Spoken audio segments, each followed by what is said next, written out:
देवेंद्र फडणवीस आणि अजित पवार हे दोघे आपली कशी कोंडी करतात। मित्र हो नमस्कार। महायुतीचं दुसऱ्यांदा सरकार आल्यापासून महायुतीचे प्रमुख नेते अंतर्गत राजकारणामध्ये गुरफटून गेलेले आहेत। प्रत्येक जण एकमेकावर कुरघोडी, एकमेकावर कट कारस्थान अशा प्रकारचं हे सगळं राजकारण। महायुती सरकारमध्ये एकनाथ शिंदे यांच्यावर कुरघोडी करण्याचे प्रयत्न झालेलेच आहेत। मुख्यमंत्री देवेंद्र फडणवीस यांनी शिंदे यांच्या मुख्यमंत्री पदाच्या कार्यकाळातील काही निर्णयाला स्थगिती दिली किंवा काही निर्णय रद्द करून टाकले। साहजिकच यावरून एकनाथ शिंदे हे नाराज असल्याच्या चर्चा तर नेहमीच असतात। आता पुन्हा केंद्रीय गृहमंत्री अमित शहा हे 2 दिवस राज्याच्या दौऱ्यावर होते, तेव्हा शिंदे यांनी शहा यांची 2 दिवसात 2 वेळा आणि स्वतंत्रपणे भेट घेतल्यामुळं पुन्हा वेगवेगळी तर्क वितर्क लढवले जाऊ लागले आहेत। रायगड दौऱ्यामध्ये अमित शहा यांनी राष्ट्रवादीचे प्रदेशाध्यक्ष सुनील तटकरे यांच्या निवासस्थानी भेट दिली।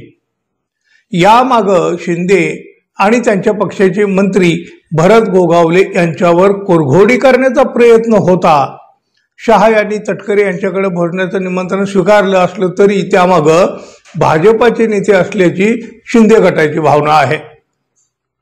रायगडच्या पालकमंत्री पदाचा तिढा अद्यापही सुटलेला नाही। मुख्यमंत्री देवेंद्र फडणवीस हे विलंब लावून शिंदे आणि अजित पवार गटामध्ये वितुष्ट निर्माण करीत असल्याचं शिंदे गटातील नेत्यांचं म्हणणं तरी आहे। याशिवाय शिंदे गटाकडे असलेल्या परिवहन खात्याची कोंडी करण्याचा प्रयत्न वित्त खात्याकडून म्हणजेच अजित पवार यांच्या खात्याकडून झाल्याचा संताप देखील व्यक्त होतोय। म्हणजे बघा, या सगळ्या पार्श्वभूमीवर एकनाथ शिंदे यांनी अमित शाह यांची 2दा आणि स्वतंत्रपणे भेट घेऊन नाराजीला वाट करून दिली।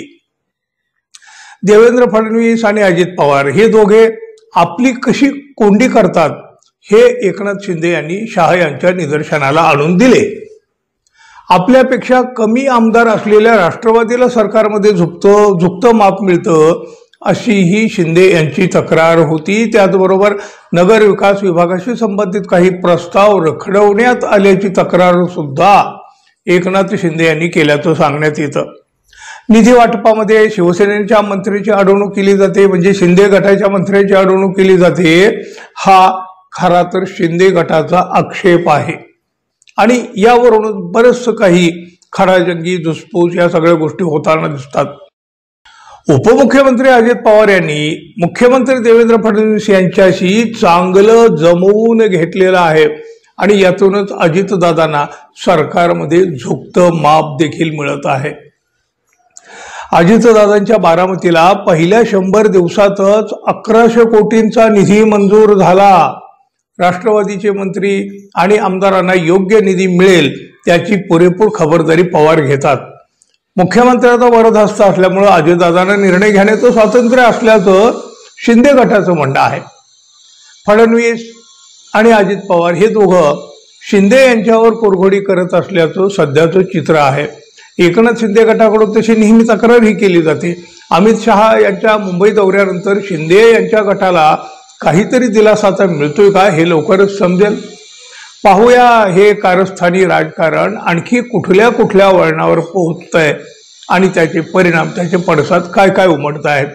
तोपर्यंत मित्रांनो, आपण अजून आपल्या चॅनलला सबस्क्राईब केलं नसेल तर कृपया सबस्क्राईब करावं ही अपेक्षा आहे। धन्यवाद, पुन्हा भेटू, तोपर्यंत नमस्कार।